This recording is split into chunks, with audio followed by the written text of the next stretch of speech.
Hoy vamos a ocuparnos de Ray Bradbury, uno de los considerados maestros de la ciencia ficción. Nació en un día como hoy, el 22 de agosto, nació en Illinois, y como ya dije, se lo considera maestro de la ciencia ficción. Es un americano que falleció el 5 de junio del 2012 en Los Ángeles, California, donde vivió gran parte de su vida. Se puede decir que fue un autodidacta y comenzó vendiendo artículos periodísticos primero y publicando sus primeros cuentos en revistas. Y lo que parece curioso es que él se considera a sí mismo, y lo pongo entre comillas, un escritor de cuentos con propósitos morales.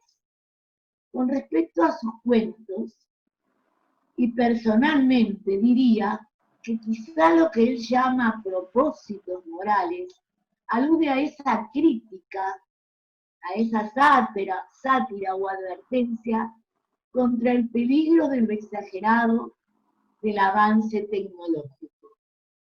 Y para dar algunos ejemplos, citaré El Peatón, uno de sus cuentos, donde el protagonista, que camina de noche solo por una ciudad que parece sin nadie, y que además es escritor, o como dice la voz de ese auto, teledirigido y sin chofer, sin profesión conocida.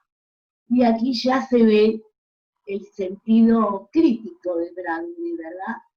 Y quizá una advertencia para su presente y, por qué no decirlo, para su futuro del que formamos parte.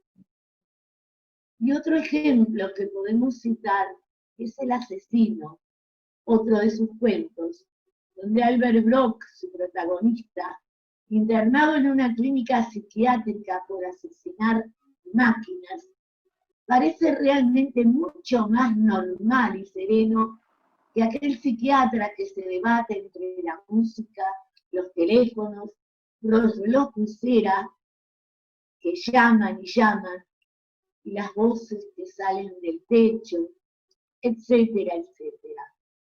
Sonia, ¿qué te parece si nos lees la última parte del cuento del asesino, a esa que te referías en tus comentarios? Dale. Con mucho gusto. Y así siguió serenamente el resto de una larga y fresca tarde de aire acondicionado. Teléfono, radio pulsera, intercomunicador. Teléfono, radio pulsera, intercomunicador. Teléfono, radio pulsera, intercomunicador. Teléfono, radio pulsera, intercomunicador. Teléfono, radio pulsera, intercomunicador. Teléfono, radio pulsera. Fin del cuento. Bueno, y acá vemos parte del estilo de Bradbury, donde significante y significado se unen para transmitirnos una realidad que es la que a él le interesa que nosotros, lectores, observemos. Y el cuento cambia incluso de ritmo.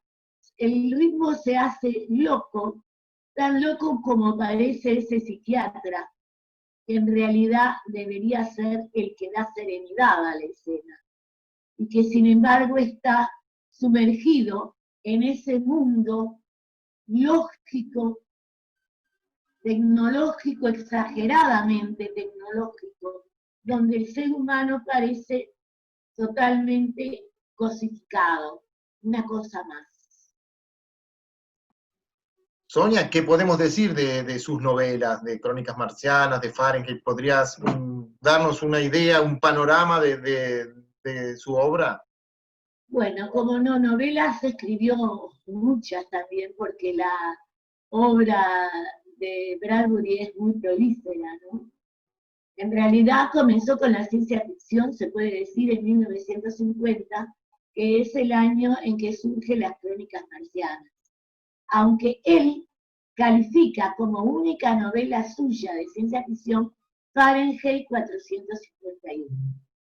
Esta novela, dicha por él mismo, dicho por él mismo, se cita siempre que surge el tema de la censura y de la defensa de la libertad, cosa que es común entre nosotros también, o lo ha sido. Recordemos que habla de un estado totalitario en el que se prohíben los libros y se queman como forma de censura. Esta obra, como tantas otras suyas, fue llevada al cine. Pero además de cuentos y novelas, entre las que no cité, pero podemos citar también El vino del estío, pero además de cuentos y novelas, él escribió alguna obra de teatro, y como ejemplo podemos citar El traje color vainilla, que creo que primero fue un cuento que yo leí hace muchos años en otro de sus libros, que si no me equivoco era Remedio para melancólicos. Y escribió algo que se llamó Zen en el arte de escribir. Es un libro poco común que surge de los artículos escritos a lo largo de 30 años y que, por supuesto, se preocupan del arte de la escritura, como bien podemos imaginarnos. Zen es una palabra que viene del sánscrito y significa meditación. Y el Zen es una escuela filosófica metafísica que surgió en la China. Y es aquí, en esos 11 artículos que componen el libro, donde Bradbury aconseja qué es lo que hay que hacer para lograr una buena escritura. Como por ejemplo, escribir todos los días 1000 palabras y por lo menos un cuento semanal. Como vemos, es muy prolífero, pero era muy autoexigente también, ¿verdad? También escribió poemas, aunque estos no son nada conocidos, y quizá vale la pena asomarse y hablar algo de ellos. De hecho, escribió 17 libros de poemas. El primero, que apareció en 1971, y hay quienes, entre los críticos, lo consideran un gran poeta. Y vamos a ver por lo menos uno o dos de sus poemas más famosos. Te invito a que leas, Fernando, Recuerdos, y que si quieres nos comentes algo. ¿Qué te parece? Sí, en realidad voy a leer un fragmento del poema porque es extremadamente largo. Quizás después Sonia quiera agregar su parte, leer un fragmento también ella, y después trataremos de analizar este hermoso poema, ¿no? Recuerdo, de Ray Bradbury. Me parece bien. Muy bien. Recuerdo. Aquí es donde veníamos, pensé. De aquí para allá, por los prados. Hará 40 años ya. Yo había vuelto y pasé por las calles. Y vi la casa en la que nací. Crecí y viví mis días sin fin. Ahora, siendo cortos los días, simplemente había venido a contemplar y mirar detenidamente la visión de esa infinita maraña de tardes. Pero ante todo deseaba encontrar los lugares por los que yo corría como los perros delante o detrás de los niños. Las rutas anotadas por los indios o por los hermanos raudos y juiciosos imitando una tribu. Llegué al barranco, descendí por el sendero. Yo, un tipo de pelo encanecido, pero sobre todo de pensamientos graciosos, y encontré el lugar vacío. Sonia, ¿querés seguir? ¿Querés leer otra parte? Lo que comentes tú. Sí, es un poema muy lindo, nos ha hecho pasear por mundos fantásticos en este poema y escenarios futuristas también, ¿no? Porque nos regaló una imagen de un simple mortal, de una persona normal que vuelve atrás en el tiempo regresando al lugar donde vivió parte de su infancia. Nos llevan a pasear en un viaje, como dice el título del poema, hacia los recuerdos de una infancia en un mundo distinto al actual en aquel momento del escritor, ¿no?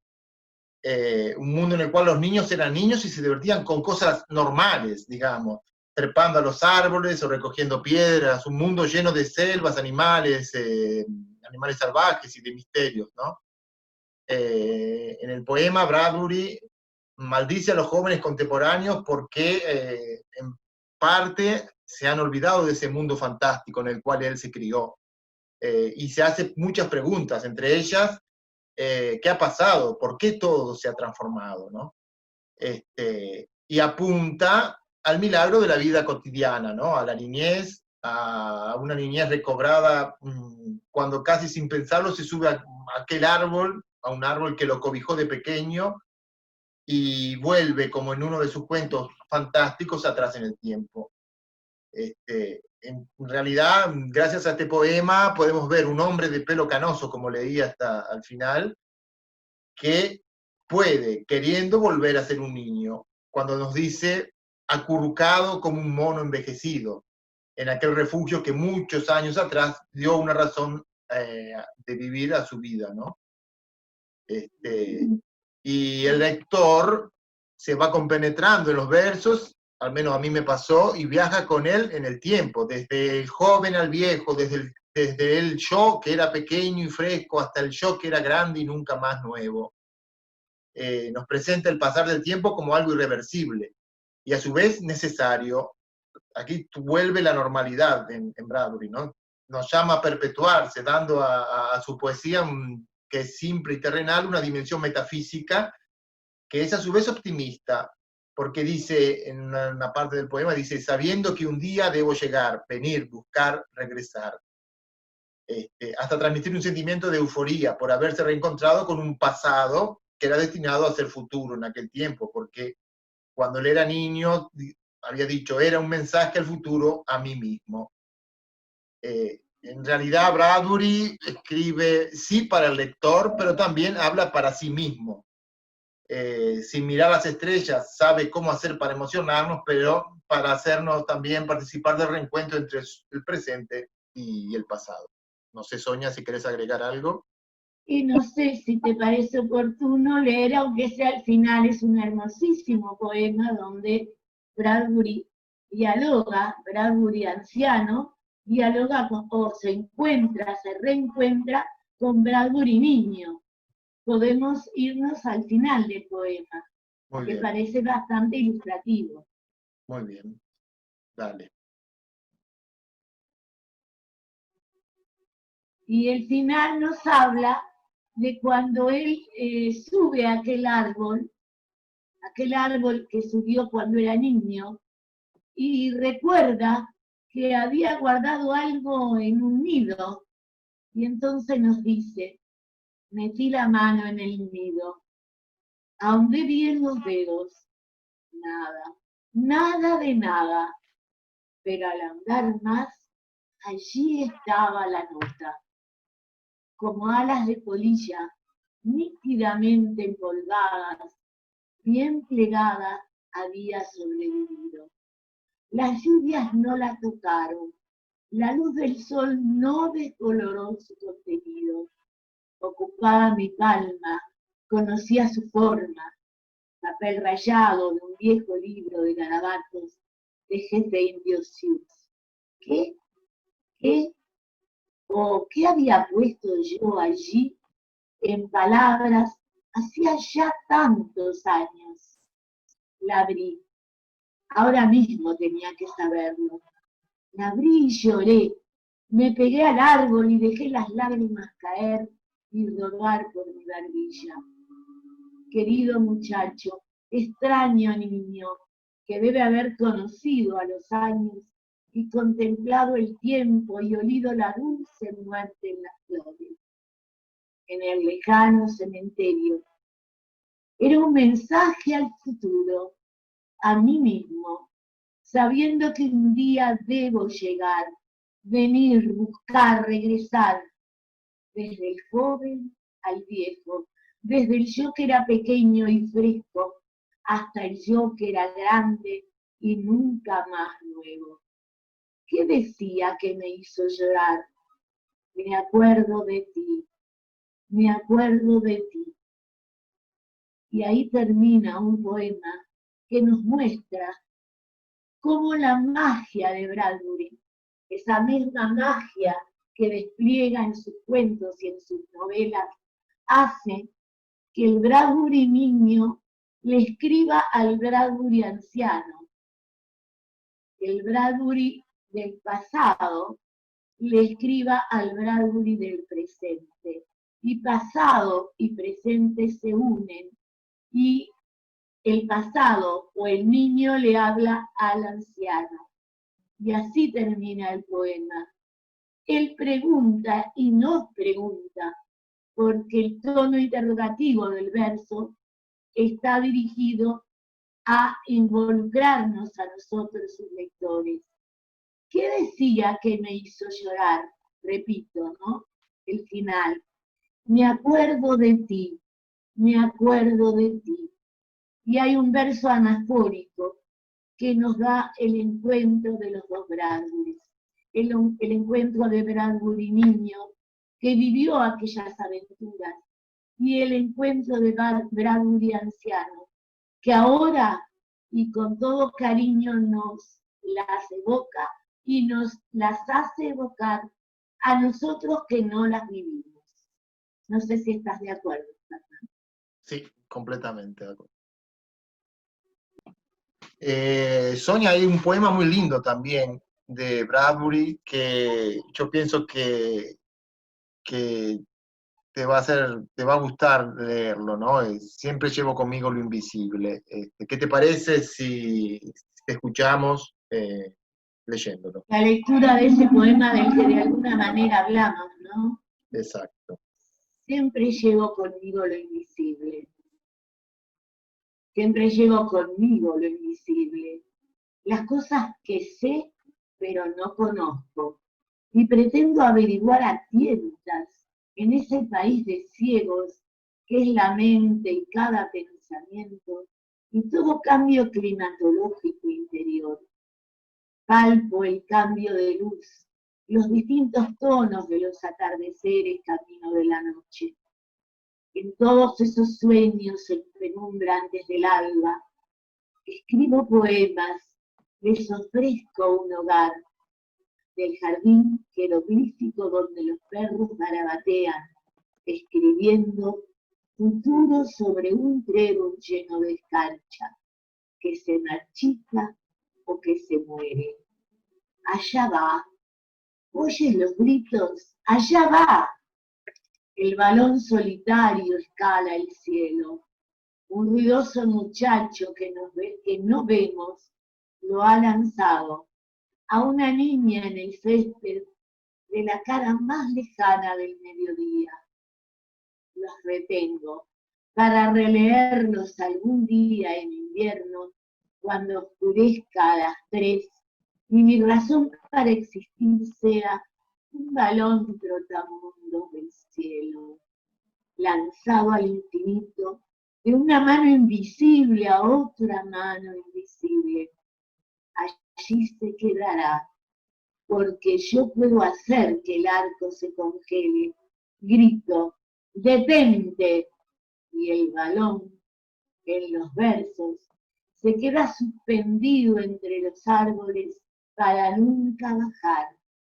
Así que ya ves, es cierto, siempre llevo conmigo lo invisible, igual que tú lo llevas hecho visible en ti.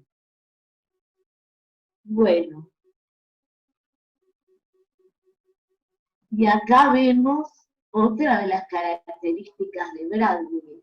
Y a mí se me ocurre citar una de sus frases, de esas cosas famosas que alguna vez dijo y algún texto por ahí recogió. Dice Bradbury, me arrojo al vacío y a lo largo del descenso me construyo mis alas. Es el creador que se crea a sí mismo. Para eso es el creador, ¿verdad? Es como si nos dijera eso. Y es lo que ha hecho en estos dos poemas. Porque Bradbury logra en su poema la misma magia que logra en sus cuentos y en sus novelas. Y digamos algo en general de la temática que aparece en la poesía braduriana. Aparece su filosofía, su metafísica, su verdad, lo invisible, eso invisible que él no sabe pero conoce, y nos hace pensar en el Principito de Saint-Exupéry, donde lo invisible es esencial para los ojos, ¿verdad? El misterio escondido del poeta, su saber lo que no conoce. Por eso se me ocurre decir que él es el poeta Bate, ese poeta que vaticina, y vaticina el futuro, pero también vaticina quizá lo invisible, ¿sí? Su búsqueda interior, el todo, la riqueza y la variedad, los distintos colores, lo que vuelca en el poema, jeroglífico, metáfora de los perros, escribiendo el futuro sobre un trébol lleno de escarcha. Belleza de imagen propia de todos aquellos cuentos y de todas aquellas comparaciones y metáforas que analizamos en el peatón, que analizamos en el asesino, que analizamos en Caleidoscopio y en tantos otros cuentos de Bradbury. La fantasía de la poesía, de su poesía, su escribir también para el futuro, es el Bradbury de la ciencia ficción. Por eso aparece en el poema un balón solitario escalando el cielo. Acá no hay un cohete que, como en Caleidoscopio, explota como una lata de sardina en el espacio. ¿Te acuerdas de esa imagen? Sí. Tanto comentamos. Bueno, acá hay un balón solitario escalando el cielo, como las naves espaciales. El poder de la poesía y él que es el poeta, el hombre, el creador. Y pensamos en Homero, deteniendo una flecha en vuelo con una sola comparación. De la misma manera que él detiene ese globo en el aire, ¿verdad? Homero detenía una flecha en el vuelo con solo una comparación. En el canto 22 de la Ilíada, cuando Aquiles corre a Héctor en torno a la ciudad de Troya, vemos eso mismo. El poema podemos decir que es circular, porque termina como empieza, con la demostración de su primera afirmación. Logra también en su poesía, como en sus cuentos, alcanzar la lírica y la magia de la creación. Muchas gracias. Y para terminar, yo digo que se podría citar una frase que él dijo de las tantas que creo que todos lo adivinaron, aunque no hicieron preguntas. Cuando no se puede tener la realidad, bastan los sueños. Basta los sueños. O basta la poesía, o basta la magia que él encuentra en toda su creación poética. ¿Sí? Sí. Y creo que con esto es un breve o no tan breve homenaje a nuestro admirado